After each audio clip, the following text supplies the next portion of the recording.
Hey everyone, and welcome to Chef AJ Live. I'm your host, Chef AJ, and this is where I introduce you to amazing people like you who are doing great things in the world that I think you should know about.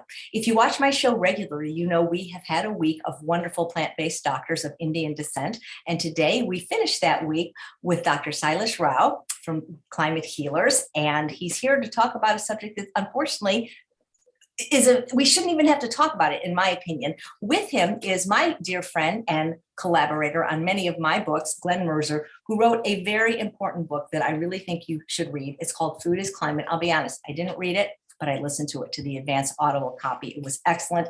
Just the foreword by Philip Wallen alone is worth the read, but you get these bonus recipes from many of the plant-based influencers and YouTubers like the Giroudi family and Dylan Holmes, and I even contributed a few recipes as a bonus. So please welcome to the show, Glen Merzer and Dr. Sailesh Rao. Thank you both so much for being here.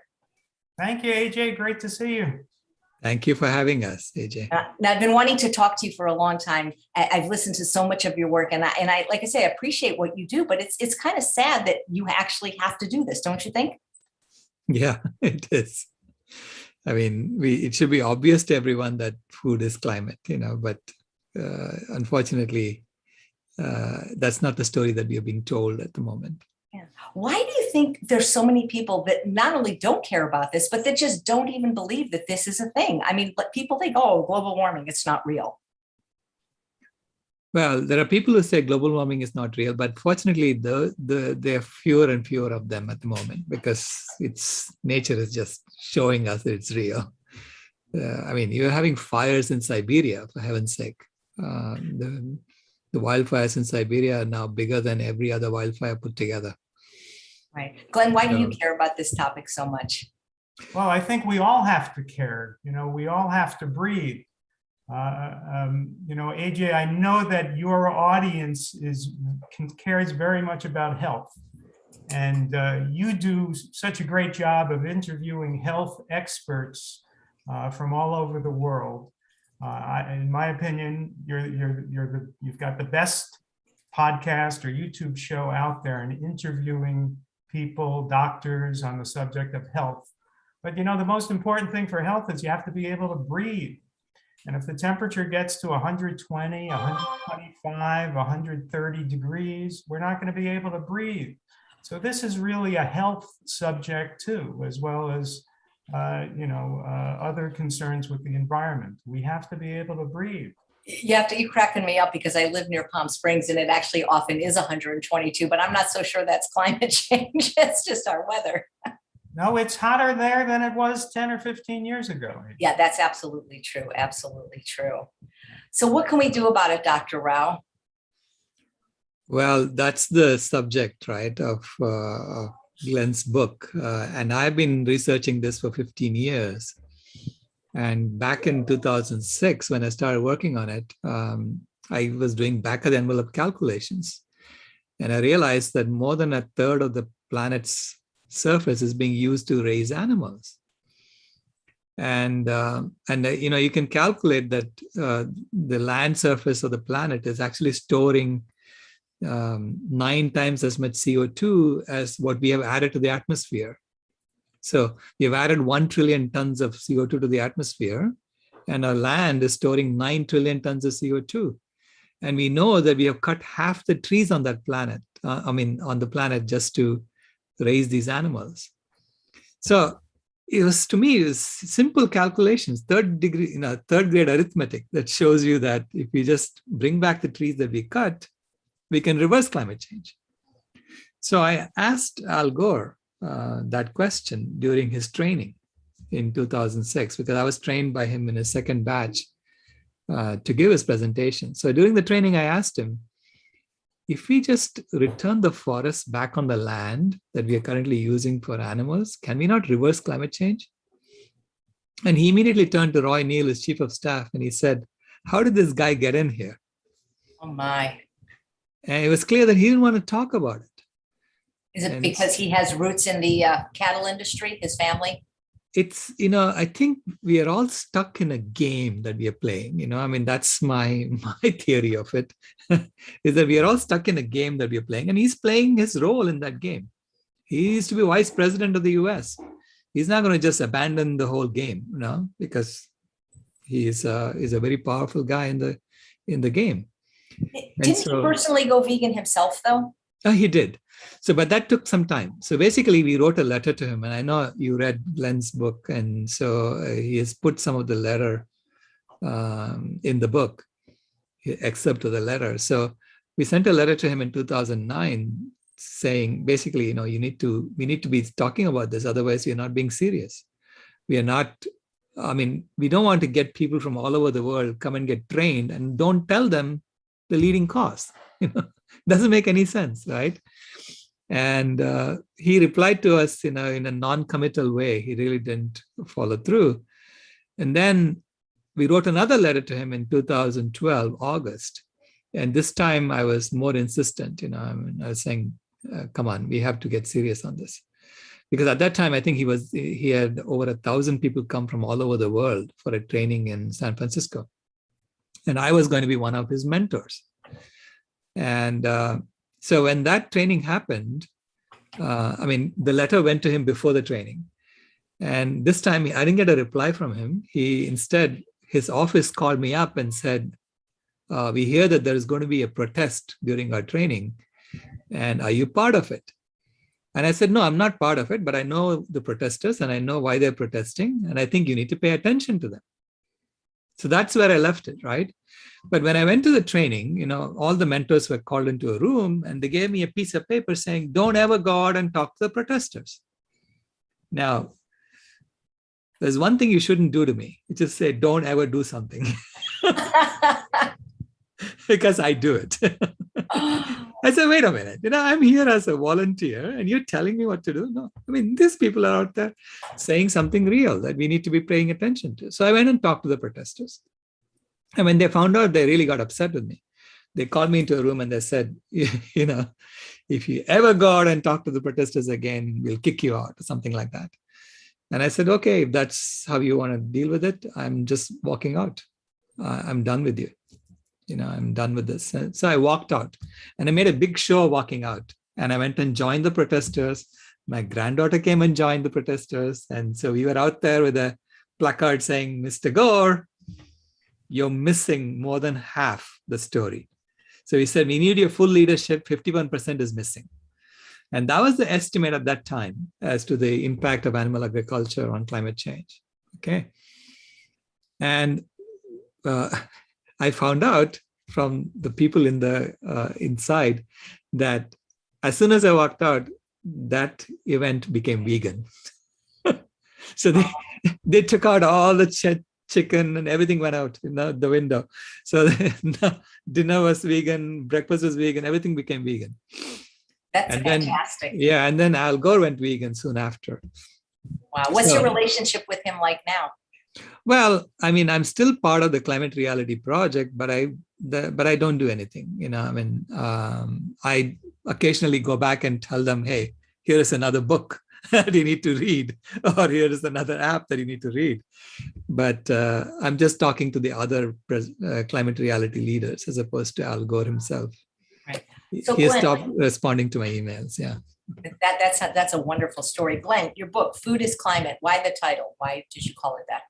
Well, because the reality is that food affects our climate.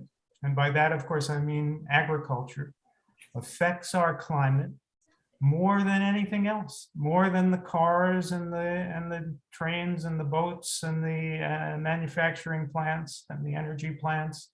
The thing that affects our climate most is food. If you look at the cover of the book, and this is a proof copy of it, but you see here what's called a fire map. This is a map it's a satellite map from NASA.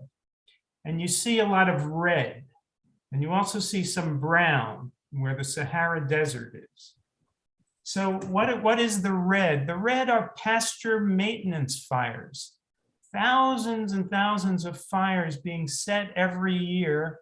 And why are those fires set? So that vegetation doesn't grow back, because the cows like it to just have grasses there. And that's what the ranchers want, just grasses for the cows with no trees to get in the way. So those fires are a disaster for the environment. They're sending up black carbon and carbon dioxide into the atmosphere, and it's degrading the soil. And that's why the soil on the pasture land stores so little carbon. Now, maybe that wouldn't matter if only 1 or 2% of the earth was pasture land, but it's 37% of the earth's non-ice land surface. More than 1/3 of the earth's non-ice land surface is devoted to raising cattle and other ruminants. So also look at all the brown. That's the Sahara Desert, leading to the deserts of the Middle East, leading to the Thar Desert in northern India, leading to the Gobi Desert in China. 6,000 miles of almost continuous desert. Now, why did that happen on the earth? Is it just a coincidence that for some reason, as the earth was created, that area didn't have too many trees and turned into deserts? No. We know that those areas used to be forested. The Sahara used to be forested. So at what point did the Sahara lose its forest? Did it lose its forest 500,000 years ago? No. 300,000? No. 100,000? No. 50,000? No. It still had forest. It lost its forest in the last 10,000 years. Well, what happened in the last 10,000 years? Agriculture was invented. And so people began chopping down trees and setting pasture maintenance fires and raising animals. And that's how we created the Sahara. Now, does anybody believe that if the whole earth looked like the Sahara, that we would be able to feed ourselves, that we would be able to live? And that's what we're doing with animal agriculture. So that's why it has to stop. So are you asking everyone to go vegan? I know, Dr. Rao, you said you want to see a vegan world by 2026. I would love that. I've been vegan 44 years, but would it help if people just consumed less meat, for example? Everybody needs to go vegan. Now, would it help if people who are meat eaters, ate meat once a year instead of every day? Of course, that would help. So I don't want to, downplay the idea that if someone makes a great improvement in their diet and goes from eating meat every day to eating meat once a month or once a year, that isn't an improvement. Of course it is. But I think the goal should be to be vegan, because once you give yourself that permission, well, I'll just eat meat once in a while, then once in a while could become twice a week and 3 times a week, and then every day again. I think people need to take the attitude that this is wrong, that it's wrong for the earth, it's wrong for our bodies, it's wrong for the environment, it's wrong for the water, and just not do it at all. It's the easiest thing in the world, especially these days, to be vegan. It's not hard at all. So I argue, yes, for going vegan. And I want Sailesh to tell his story of the promise he made to his granddaughter. But basically, Sailesh promised his granddaughter that he would turn the world vegan by 2026. And now I've been knocking myself out trying to help him do that. And it's very hard to turn 7.9 billion people vegan. I think you would agree, AJ, you can't do that overnight, right? Well, I've been at it for 44 years, and I honestly don't know how many that I've influenced. But yeah, so what I've decided to do is kind of take a deep breath. I think we all have to do this. Take a deep breath, breathe in, breathe out, relax. And I'm just trying to do 1 billion people a month. So if I could do 1 billion people a month, then the job will be done inside 8 months. That's great. So Dr. Rao, I'd love to hear the story of what you promised your granddaughter, but I also want to know, why is it okay for people to just burn the trees to create a grazing land for, do they own it and they can do what they want in their property? It would seem like there would have to be some agency to say, hey, you can't do that. Well, these are called pasture maintenance fires, because what happens is when you cut forests and graze your animals on that land, the forest wants to come back because life is a self-healing system. So it's very hard to destroy a forest. And if the forest comes back, then the wild animals will come back, and then the predators will come back, and they will start eating your cows. So they want to make sure that the forest doesn't come back. And so the way they do that is every year they take all the vegetation that the cows did not eat, and they chop it all down and they burn it again. So because then, it's only what the cows eat that keeps growing. The other stuff is not allowed to grow. As soon as it grows, we chop it and burn it. So by doing that, they maintain the pastures. This is called pasture maintenance fires. And this is how, over time, you kill a forest. It's really hard to kill a forest because, the seeds are in the ground. I mean, new trees are going to be born. Even if you chop down a forest, new trees are going to be born. But that's one way. The other way they're doing now in the Amazon is that they chop down the Amazon and then they pour Roundup, Monsanto's Roundup on the Amazon, so that nothing grows anymore except Roundup ready crops. So then they plant Roundup ready soybeans, and then they can grow that. Because otherwise the crops will be full of weeds, right? I mean, so-called weeds. Well, literally it's the Amazon coming back, So this is the reason why animal agriculture is so destructive. And I talk about veganism because, to me, veganism is not a diet. Okay? Veganism is a lifestyle. It's an ethical stance that we are taking about not using animals for any purpose whatsoever. And that is important. Why? Because we have examples of animals being raised just for their skin, just for their bile secretions or whatever. So I mean, we have all kinds of animals being raised for just some specific purpose or the other, right? So if we think it's just food, we are fooling ourselves. It's not food, because our animals are producing like 12% of the food we eat today. Okay, 85% is already plant-based. 12% comes from the land animals, and 3% comes from the ocean.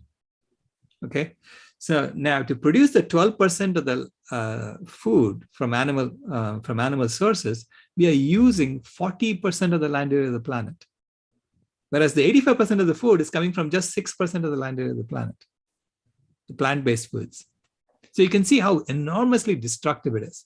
And then for the 3% of the food that we eat from the ocean, we are destroying the entire ocean, right? So now, if we just say it's food, we discover then that the land animals are not only producing 12% of our food, which is like 200 million tons of dry matter biomass. Okay, so that's the dry weight of the food they produce is 200 million tons every year. But they also produce 140 million tons of other substances like blood and bones and skin and other substances that we use for like stringing our violins or making footballs or whatever, maybe, or shoes. I mean, all these other things that we do with animal parts, body parts. Okay. So if we just focus on our food and we still wear our leather and we still play with, cowhide footballs, and we still play a violin made of sheep guts, they're going to be raising sheep just for that. They're going to be raising cows just for that. Okay. So we haven't changed our attitude towards animals yet. It's when we change our attitude towards animals and say that they're here with us, they're here. This is what the vegan movement, this is why the vegan movement is such a revolutionary movement in the current system, because we are saying we don't want to hurt animals for any purpose whatsoever. Okay, so we are literally saying, take that 40% of the land that we're using for raising animals and return it back to nature. Take that entire ocean and return it back to nature and let nature heal. Climate change will be gone if we did that. Okay. But if we say I'll eat 10% of I'll eat half the amount of meat, but I still wear my leather, I don't think you're going to be making much of a difference in terms of the number of animals that are being raised. Well, a lot of people think it's their right to eat animals, that animals taste delicious. So what about a lab-grown meat? Is that a possibility? Will that help? Well, lab-grown meat is basically saying, let's not raise animals for that, but we are creating this meat using fossil fuels or other energy sources, because we have to really, to grow meat in a lab, literally you have to create the right environment for that meat to grow. So there is a lot of fossil fuel input that needs to go into that. And then we are perpetuating this mindset that we need to eat animals because they're tasty. And well, I'm going to argue that, I don't mean to interrupt, but I'm going to argue that animals aren't tasty. It's what we put on them that are tasty. Right. Because unless you're a carnivore, I know very few people that just eat boiled chicken or boiled beef. Maybe some people eat sushi, but it's all the delicious ketchup, barbecue sauce, mustard, all the delicious sauces that are made from plants and the sugar, fat, and salt. I mean, people don't eat a pig's butt. They eat bacon, which is sugar, fat, and salt. So I'm going to argue that it's not animals that are tasty. Right. It's the plants that we put on them. And why do so few people even recognize that? Right. You're absolutely right. You're absolutely right. So, but just for that, the right to go and torture animals, we want to go and, extract animal cells and put them in a lab and grow the animals. I mean, really, if you're going to grow meat like that in a lab, what is the best meat you can grow to eat?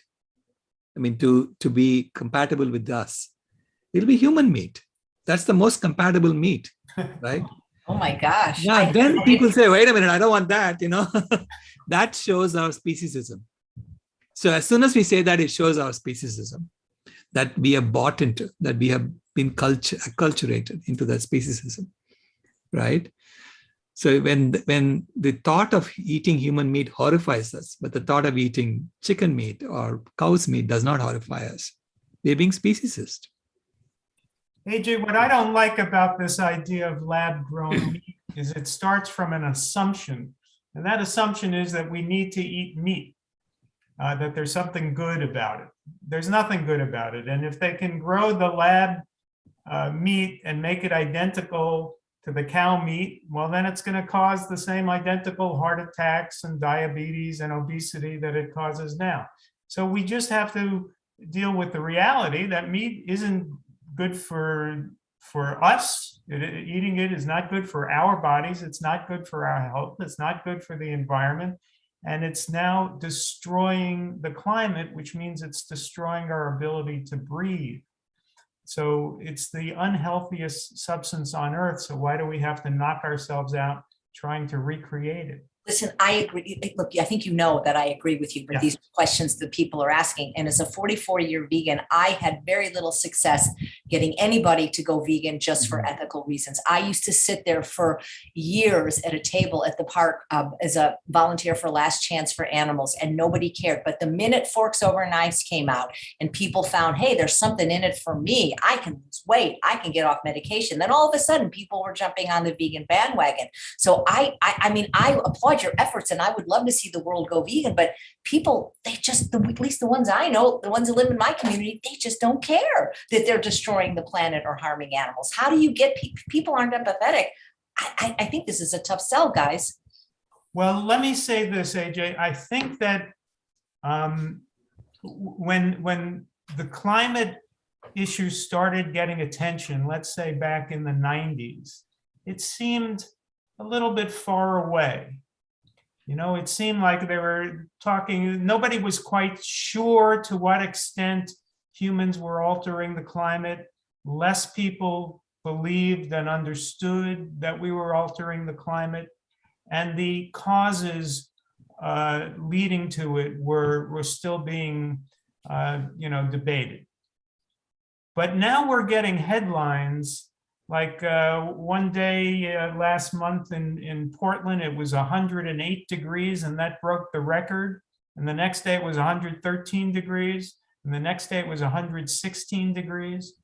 in a town called Lytton, Canada. They broke the Canadian record. It was 121 degrees. And the next day, that town burned down. We see the fires in the West that have been so terrible. I think we're getting to the point now where we don't just call it the climate crisis, we call it the climate emergency. And it's becoming very real. And my hope is that people are going to realize that something must be done. And if you do the math, you understand that there's no way to address this climate emergency the way we've been told to do it for the last 30 years by people like Al Gore and the other leading spokesmen on climate change. I'm going to read to you from Bill Gates's book. Bill Gates has a book called How to Avoid a Climate Disaster. And he writes, here's an analogy that's especially helpful. The climate is like a bathtub that's slowly filling up with water. Even if we slow the flow of water to a trickle, the tub will eventually fill up and water will come spilling out onto the floor. That's the disaster we have to prevent. So the greenhouse gases in his emergency are the water that's coming into the bathtub. Now let's think about it. When if you have a bathtub that the drain is clogged and none of the water is draining out of the bathtub, and you have a faucet that's on and it's adding 3 gallons of water every minute, would you call the plumber and say, come on over, I got a disaster? And the plumber comes over and he says, okay, let's lower the faucet. So instead of 3 gallons coming in a minute, we'll make it 2 gallons. Well, that's not going to help, is it? You need to unclog the drain. You need to get the water flowing out of there. And the way we do that with the climate, if we have, and we do, too much carbon dioxide in the atmosphere, we need to draw it down, just like having a drain that gets the water out of the bathtub. We need to draw down the carbon dioxide, because if we just slow the rate of increase, if we get more fuel efficient cars, so we're driving 50 miles to the gallon instead of 30 miles to the gallon, we're still adding to it. If we keep eating meat, even worse, we're adding methane to the atmosphere, which is 120 times worse than the carbon dioxide. So what we have to do is 2 things. One, we have to end animal agriculture so that we are not adding all that methane and carbon dioxide to the atmosphere. We also, yes, we should reduce our use of fossil fuels and slow that down. But most importantly, we have to unclog the drain. We have to get the carbon dioxide out of the atmosphere. And the way you do that is with trees. We need 1 trillion more trees on the planet. And where are we going to put the trees? Well, we need the grazing land. More than 1/3 of the Earth's surface. Let that come back to forests. And then we'll draw down carbon dioxide. And we'll get the cows and the sheep off that land, and so they won't be adding methane. And then the crisis is solved. That's the only way that works. We can't do it just by slowing the tap. That won't do it. But how do you tell cattle ranchers, okay, you can't do this anymore. This is how they make their living. Where are all the cows? I mean, I applaud your work, but I don't see how you're going to do this. Yeah. Really good question, AJ. I mean, you're really getting to the crux of the matter, right? So this is part of what I do as a systems engineer. I look at problems. I mean, I look at a definition of the problem, and I see how would you solve this problem. Okay, first of all, you have to look at solutions and see whether the solution is feasible. Is it feasible to do this or not? And so the first thing I realized is that of course it's feasible, because it's a matter of eating this instead of that, wearing this instead of that, but it requires us to organize ourselves differently. Because right now we tell people, you all have to go earn a living. Now, wait a minute. Didn't somebody tell us that our creator gave us all a right to life? We were not, weren't we given a right to life, liberty, and the pursuit of happiness? So if we already have a right to life and our creator gave it to us, why the heck do we have to go earn a living? So who is telling us this other story that you all have to earn a living? If you don't earn a living, you're going to starve to death. That's the story they're telling us now, right? Which is the exact opposite of what they told us to start with. So whenever you have a situation where you tell something and then you do the exact opposite, I know that there is something wrong in the way we are formulating the problem, so to speak, right? So as an engineer, so I have specifications. So someone comes and tells me, build this. And then I have an implementation where I try to build what I said I was going to build. And if my implementation does not match my specifications, I know that there is something wrong in my assumptions. The same thing is happening with America. America started out with these specifications in the Declaration of Independence. They talked about, everyone, all men are created equal. And then they built the most unequal society in human history. They had slaves to start with also, right? So, and then we had, everyone has a right to life, liberty, and the pursuit of happiness. And the right to life became everyone had to go earn a living. Instead of liberty, we have the most incarcerated population in the human history. Number of people, percentage of people who are in prison is greater than any other time. And then from the pursuit of happiness, we have a population where half the people are on antidepressants or anti-anxiety medications or illegal drugs on a regular basis. So you ask, what happened? What happened? Why did we do the exact opposite of what we set out to do? And that's where you get into what are the fundamental assumptions. We have this one assumption that consumerism brings happiness. Okay, this is what I call the axiom of consumerism, which is the pursuit of happiness is best accomplished by stoking and satisfying a never-ending series of desires in human beings. This is why we see 3,000 ads a day, because we have bought into this as an axiom. Axiom meaning it's a truth. You just pretend it's true, even though we know it isn't, right? And the second is the axiom of supremacism, which is that life is a competitive game in which those who have gained an advantage based on the color of their skin or who they were born to or whatever can possess, enslave, and exploit animals, nature, and the disadvantaged for their pursuit of happiness. Now, these two axioms are false. The axiom of supremacism is false. Okay. So when we start building things or civilization based on false axioms, we're going to be doing the opposite of what we set out to do. So that to me is an engineering question, right? How would you create a civilization that matches what you said you were going to do? And that requires us to change our axioms and change our game. So we are playing a game, the game of money. Money is a game. We just pretend that these pieces of paper with pictures of dead presidents on them are worth something. It's just a piece of paper with a picture of a dead president on it. That's all it is. Okay.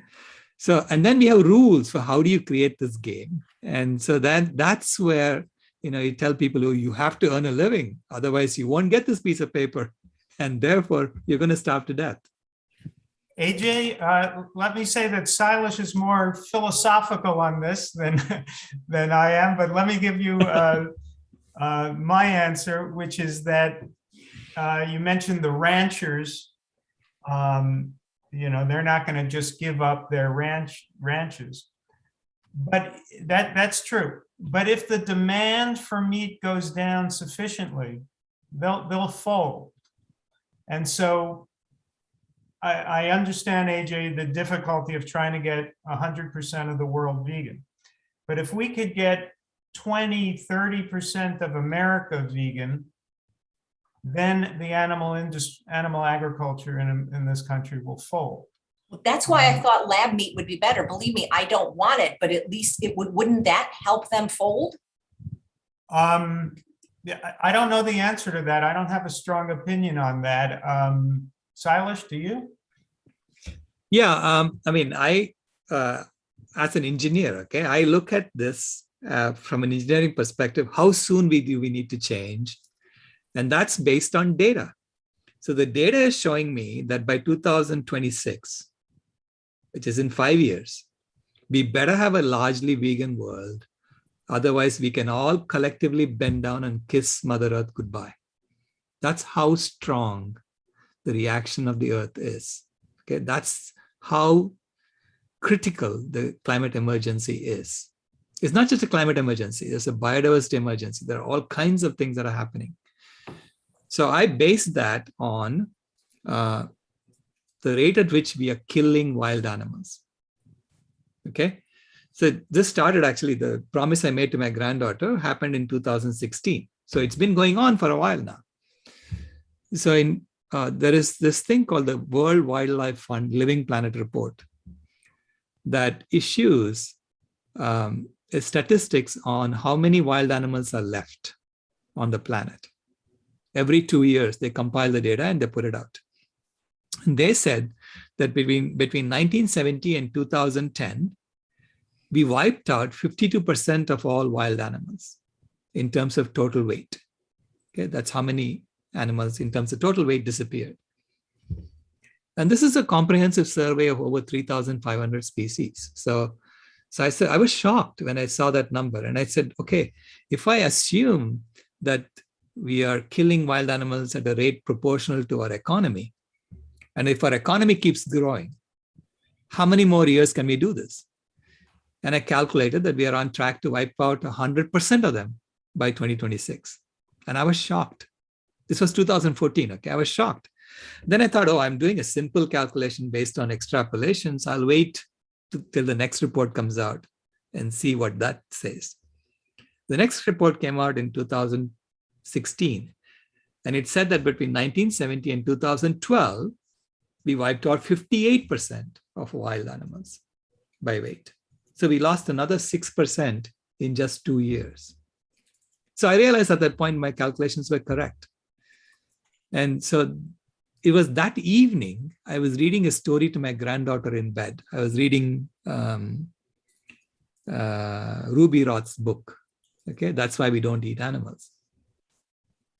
And at the end of the story, she asked me, so Grandpa, who were the first human beings? And, and I promised my granddaughter that I'll never, ever lie to her. Okay, so I told her, I'm going to explain to you how evolution works. Now, the reason I made this promise to her was because I found out that I had been lied to as a child.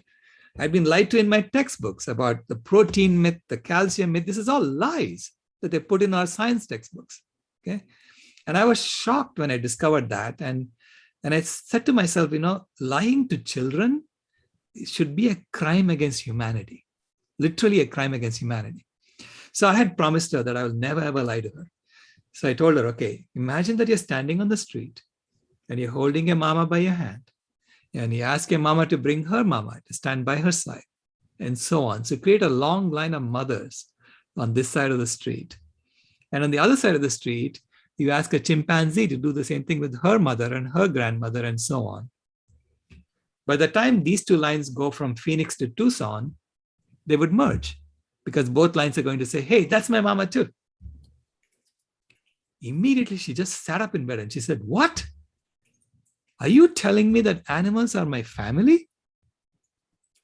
And I said, yeah, now that you put it that way, they are your family.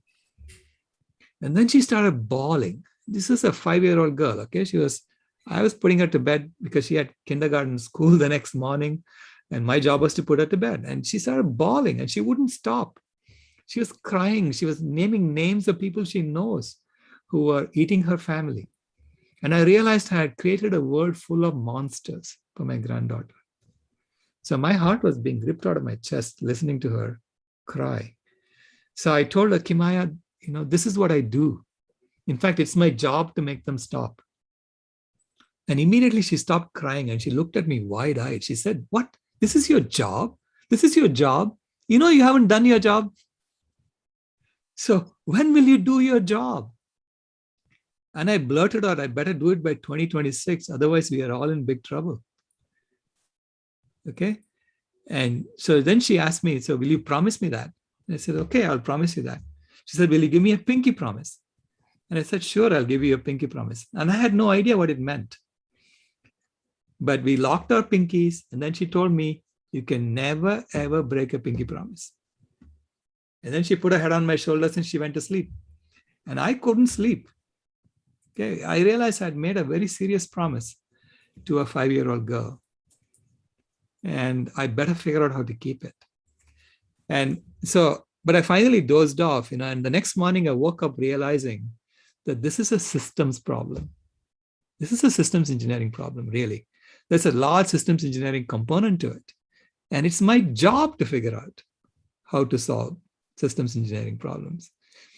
And so I set out doing that. And I started the Vegan World 2026 project soon after. And I went around giving talks about it. And I basically started dealing with it as if I was working on my internet problem. Because when I worked on the internet also, people told me it cannot be done. Okay. Because I was trying to turn this internet connection into a digital connection. It was all analog when I started. In this wire, this is the wire that's now connecting us to the internet. And we were doing 100 megabits per second on that wire when I started. And it was flaky. It wouldn't work. And the internet was flaky. And people were saying, oh, no, who needs this stuff? Because every time I turn on something, I see this hourglass, and it was flaky at that time in 1996. And I was asked to go look at this and say, how do you help? Can you help us solve this problem? And I looked at it and I studied the problem and I realized it's actually I can do 10 times faster on that cable if we just do a digital version of it. But they were doing an analog version. So I made a proposal to the committee the next morning the next meeting, saying that we can actually make this run 10 times faster and make it all digital. And then when it falls back to 100 megabit, it'll be really robust. And I can make the digital thing also really robust. And they all laughed at me. They said, what are you talking about, man? We can't even get 100 to work. You're talking about doing 1,000 on it. But they let me play, right? They let me play. That was the great thing that happened. They let me play. And then by the end of that year, in November of 1996, I had more people in my meetings than in other meetings because everybody realized it could be done. It could be done. And then by 1999, we had a standard. By 2003, it was on every motherboard at Intel. Every motherboard at Intel had gigabit Ethernet. And therefore, the internet took off. And I overheard someone say, I cannot live without the internet. Okay, and those who were laughing at me saying it cannot be done, they were all believers now. They knew it could be done because it was done. People think it cannot be done until it is done. Okay, so I'm saying it's the same thing with the Vegan World 2026. When we started out in 2016, 2015, right? It was a pipe dream. People said, oh, it cannot be done. Then I look at it and say, okay, why can't it be done? Oh, we just have to get that much food. So you have to go from 85% plant food to 100% plant food. Is that hard? No, it isn't. Can we do everything with plants instead of animals? Yes, we can.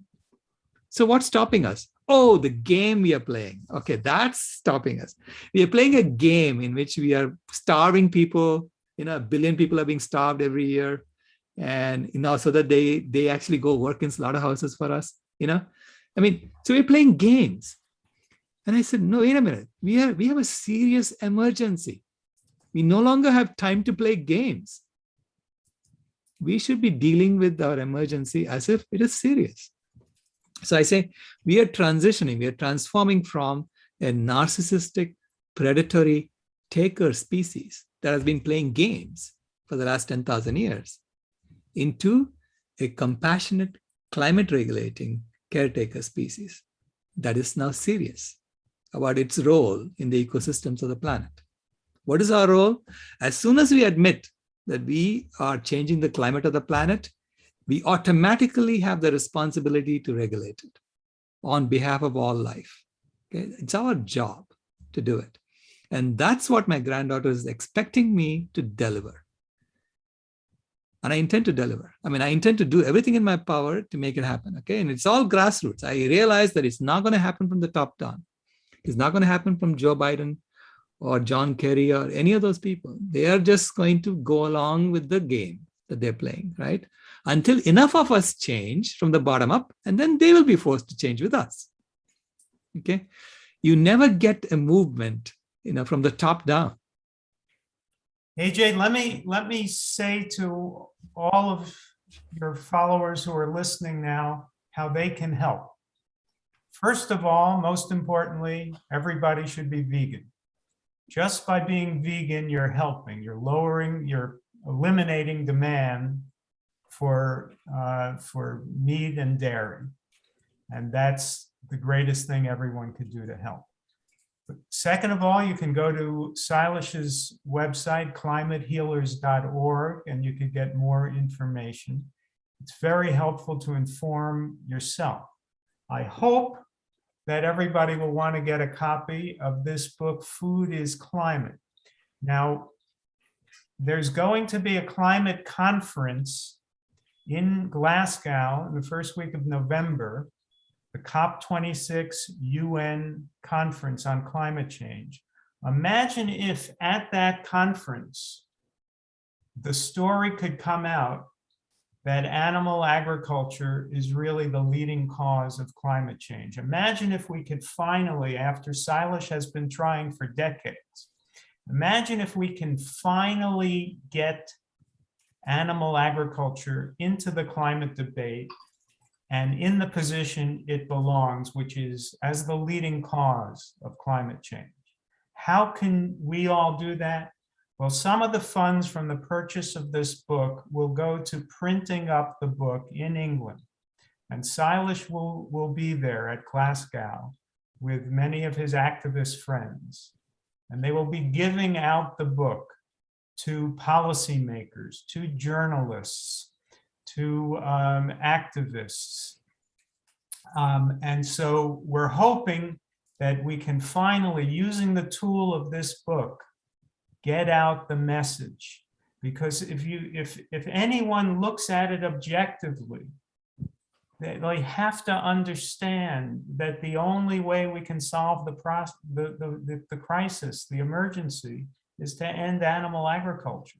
If we merely slow down our use of fossil fuels, it won't do it, because we still have all the methane from all the animal agriculture. We have to end animal agriculture. It's an emergency. We have to get it into the climate debate. I'm hoping that I've done a small part in writing this book and getting the message out. And now this book is a tool we can use to ensure that the debate changes. Well, some people think they're doing their part by driving, an electric car, recycling. Does that help? It helps in a small way. But as I said before, with the bathtub analogy, if you're not unclogging the drain and you're just reducing the amount that the faucet is adding water to it, you're still overflowing. So the only way to unclog the drain is to plant trees on the land that is currently being devoted to animals. We are devoting more than 1/3 of the land on Earth to farmed animals, what we call livestock. We have to stop doing that. And let's talk about the oceans. Now, AJ, I'll bet that before you listened to my book, you didn't know that the waste of whales helps create clouds, did you? I had no idea that whales. No, I didn't know that so until important. I researched the book. But plankton in the oceans emit a chemical called dimethyl sulfide that rises in the atmosphere, bonds with water vapor in the atmosphere, and creates clouds. And the phytoplankton feed on the waste of whales. And so when activists say save the whales, they're also saying save ourselves, because the waste of whales helps form a robust phytoplankton population. Much of the oxygen we breathe comes from phytoplankton. The phytoplankton help create clouds. The clouds reflect light and cool the earth. So you see, there's a whole system there, a whole complex system of nature. And it's human arrogance when not understanding how that system works to just destroy it. Sailesh talked about how the wild animals are disappearing from the earth. Let's look at the oceans. We are killing something like, I think it's something like 50,000 fish a second with our industrial fishing operation. How long do we think we can do that until there's no life left in the ocean? We have to stop this industrial fishing. And so our solution to the climate emergency isn't going to be LED light bulbs, even though they're good. Our solution to the climate emergency isn't going to be electric cars, even though they're good, and I've got one. And our solution to the climate emergency isn't going to be solar panels, even though they're good. I used to have it on my last house. A solution to the climate emergency is to leave as much of the earth alone as we can. And let me tell you what I mean by that. And let me point out that there's a well-known book on climate called Drawdown, edited by Paul Hawken. And he's got 80 strategies, things like smart thermostats for addressing the climate emergency.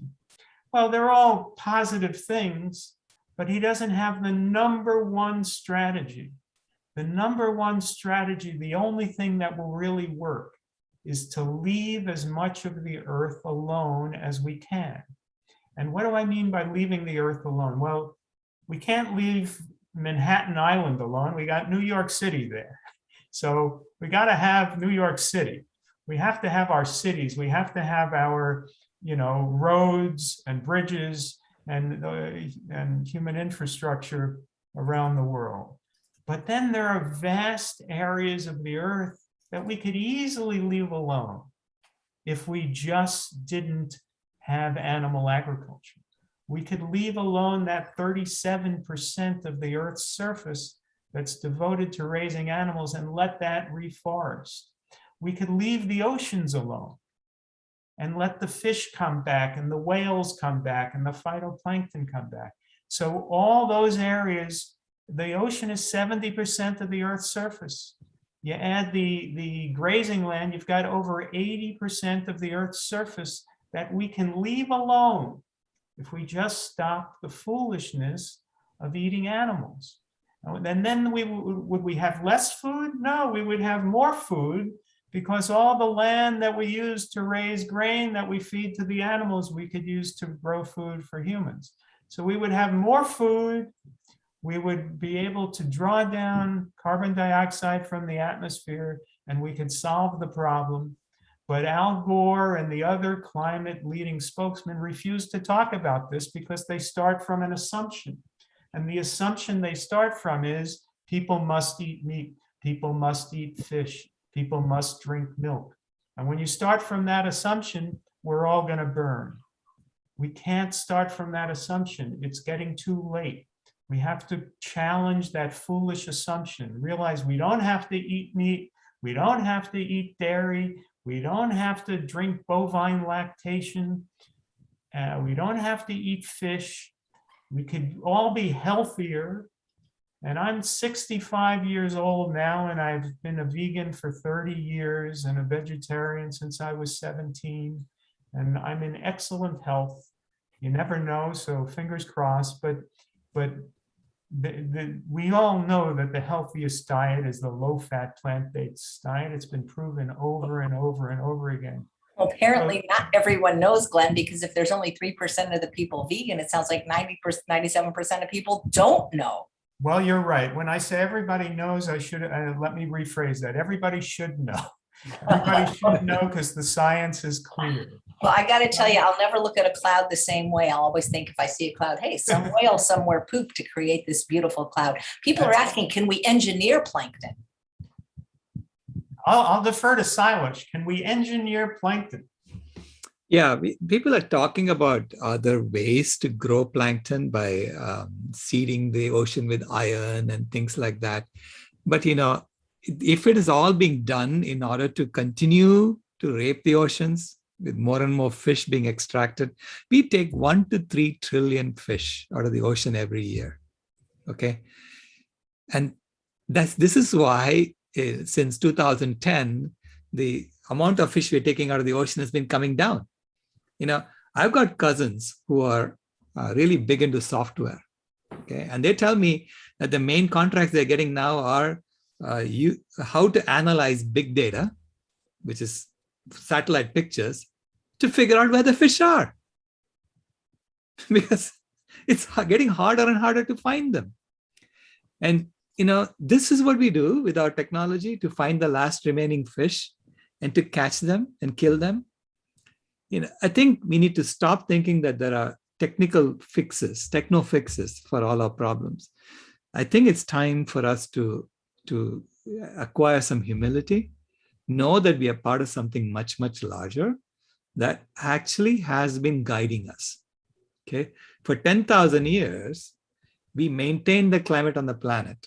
Okay. We maintained the temperature to be constant for 10,000 years through sheer dumb luck. That's what they think. No, it isn't sheer dumb luck. Nature is part of this. Okay. We are part of nature, and she made us do this.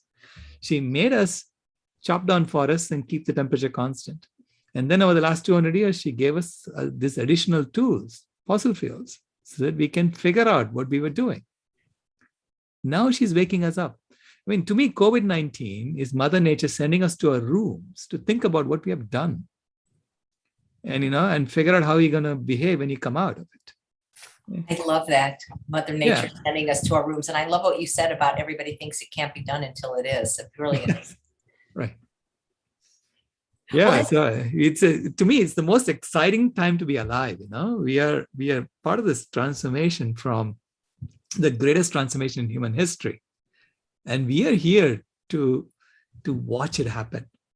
And to me, this is amazing. Every one of us is playing a role in this. Okay. Chef AJ, you're playing a great role in this. Glen is playing a great role in this. We all have our roles to play to make this transformation happen. And I'm fortunate. I wake up every day with gratitude that Kimaya chose to be born in my family. And so she made me make this promise, and she made me wake up and say, it's not somebody else's role. It's not somebody else's responsibility. It's yours, damn it. So that's what she did to me. She said, it's your responsibility to give me a vegan world. And now, when she's going to school and she found out that violin strings are made from sheep guts, I mean, she was horrified. She's saying, what's wrong with you guys? What are you doing? Putting sheep guts as violin strings? So, from the eyes of a vegan child, this world is so messed up. And I apologize to her every time. I say, we are working to change this for you. Please give us some time. How old is your granddaughter now? She's now 10. Wow. Well, maybe we'll have to have her on the show. She sounds amazing. You guys, have we learned anything from the pandemic that will help in this conversation? Because the reason I'm asking is I just got back from a week at Rancho La Puerta in Mexico, where I teach, and they were closed the first 6 months of the pandemic. And since then, all this wildlife has come on the property that never was there. Deers, mountain lions, families of skunks. And I remember when the pandemic first started, March 20th, 2020, or at least when my state was sheltering in place, it's like the world became quiet and more beautiful, and the sky seemed to just be more magnificent. You know what I mean? Right. Well, yes, I think that gets back to the point of we need to leave the world alone. I mentioned in the book Chernobyl. After the terrible explosion at the nuclear plant in Chernobyl was left alone. In fact, all its inhabitants had to leave. So we've left Chernobyl alone, and it's now a forest. It's the wildlife has come back. So what we need to do is leave enough of the world alone to bring back a breathable climate and to bring back biodiversity. And we need to do it without blowing up nuclear plants first. That shouldn't be too much to ask. Just don't blow up nuclear plants, but leave alone the areas that we can conceivably leave alone. And that is so much, that's all of the oceans and so much of the land that we can leave alone, and then that solves the problem. And I think with the pandemic, we need to learn the lesson. First, those who are dying from the pandemic, and I heard Bill Maher make this point Friday night, those who are dying from the pandemic, mostly, not only, but mostly are people who are obese. They're not people on a low-fat vegan diet. So you certainly have less to fear from this pandemic if you eat, AJ, the way you teach people to eat. That's one point. And the second point is that this is another zoonotic disease. This came from a bat. Now, there's some debate about whether it came from a bat that was fed to a pangolin in a wet market in China, and then somebody ate the pangolin or interacted with those animals, or whether the bat was brought into a lab and then was created there. But either way, it started from a bat. So if we would just leave the bats alone, we wouldn't have this problem. We need to leave the earth and the wildlife alone. It's a simple concept. Leave it alone, appreciate it, watch National Geographic documentaries, but leave it alone. Why are so many people like Al Gore, when you first met him, unwilling to even talk about this, you think? Yeah, I mean, I can have theories about it. You really have to ask them, because for me, as an engineer, it becomes second nature for me to look at everything as it is. I have to see the reality of everything. Otherwise, I know that whatever I'm building is not going to work. So I've been hit on the head several times, by nature, Mother Nature, saying, unless you pay attention to everything I do, whatever you're doing is not going to work, right? So for me as an engineer, I look at every aspect of a problem, okay? And I have to see the reality of it. I can't pretend something is true when it isn't, or something isn't true when it is, and expect to propose solutions that's going to work, okay? So I think we are one of the few professions in the world that are trained to be like that. Yeah, whereas politicians, I think, is the other way around, because they're trained to pretend something is true when it isn't, or something isn't true when it is. And that's how they get their ways. So I don't know, I guess each one of us is brought up in a certain way, and we have our own gifts to bring. And so I brought mine, which happened to be an engineering mind, and looking at facts as they are. And that helped me see through the things that were happening there. Yeah, because that also I have to do in my engineering profession. I had to see through things, because I know that some papers are written by industry professionals. So they are giving me their pitch. And I have to see through that and figure out what is the reality of it, right? Because ultimately, this internet has to work, even if there is an FM radio station just a mile away, okay? So I have to figure out what is that FM radio station going to do to my cable, and figure out how to overcome it, okay? So we're sort of trained for this, right? So, and unfortunately, he's not. And most people are not, So let me add that Al Gore started as a politician. I assume he no longer has political ambitions, but he has the instincts of a politician. And he has a lot of friends in the Democratic Party who are politicians. And could you imagine if any senator or governor today announced we should end animal agriculture and everybody should go vegan? That senator or governor would have a hard time getting reelected. So nobody goes there.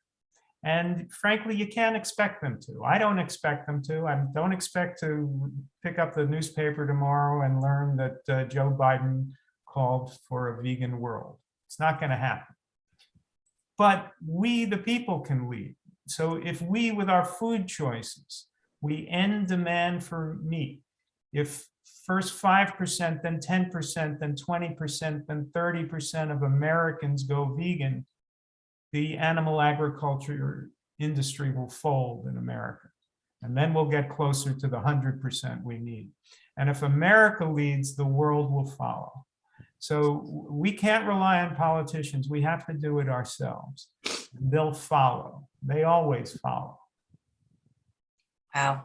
How did you guys start working together? I was working on a book called America Goes Vegan, which is still a book that I hope to finish. And I decided I would write a chapter on climate.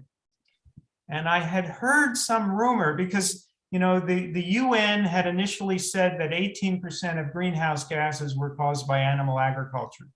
Then they caught some flack, I guess, from some ranchers somewhere, and they said, okay, 14.5%.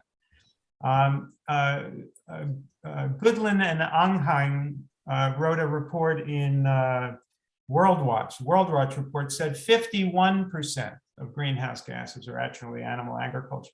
And then I heard that there was some wild guy out there who said 87%. So who is this guy? And I asked around, and I knew somebody who told me where to go, to climatehealers.org, and I contacted Sailesh. And I said, Sailesh, can I speak with you over the phone? And I interviewed him. We did a Zoom call.